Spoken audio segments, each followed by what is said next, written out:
Hello viewers, আসসালামু আলাইকুম। আপনারা কেমন আছেন? আলহামদুলিল্লাহ আমি ভালো আছি। চলুন একটা ছোট্ট রেসিপি আপনাদের কাছে শেয়ার করি। ডিম ভাজা, মিষ্টি কুমড়ার ফুল দিয়ে ডিম ভাজা।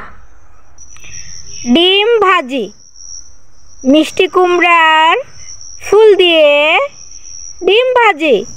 রেসিপিটার প্রধান উপকরণগুলো হলো মিষ্টি কুমড়ার ফুল ও ডিম।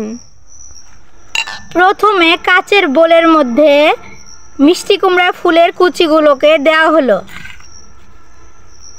এরপরে দেওয়া হলো স্বাদ মতো লবণ, হলুদ গুঁড়ো,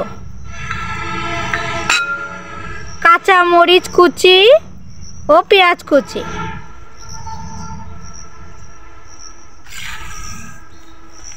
হাতের সাহায্যে এগুলোকে মাখিয়ে নিতে হবে। মেখে নেওয়া হয়ে গেছে, এখন দিতে হবে ডিম। এভাবে ডিমটাকে ভেঙে দিতে হবে। উপকরণগুলো দিয়ে ডিম দিয়ে এভাবে হাতের সাহায্যে মাখিয়ে নিতে হবে। সবগুলো উপকরণ দিয়ে ডিম মাখানো হয়ে গেছে। কড়াইয়ের মধ্যে প্রথমে সয়াবিন তেল দিয়ে দিলাম।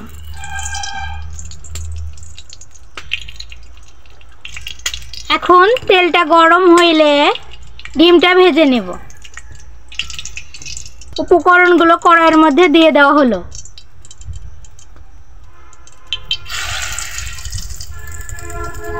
এখন ডিমটা ভেজে নেব। ছুরির সাহায্যে ডিমটাকে উল্টানো হচ্ছে। এভাবে নেড়ে চেড়ে ডিমটাকে ভেজে নিতে হবে। রেসিপিটা তৈরি। এই ছিল রেসিপি ডিম ভাজি। ধন্যবাদ আপনাদেরকে।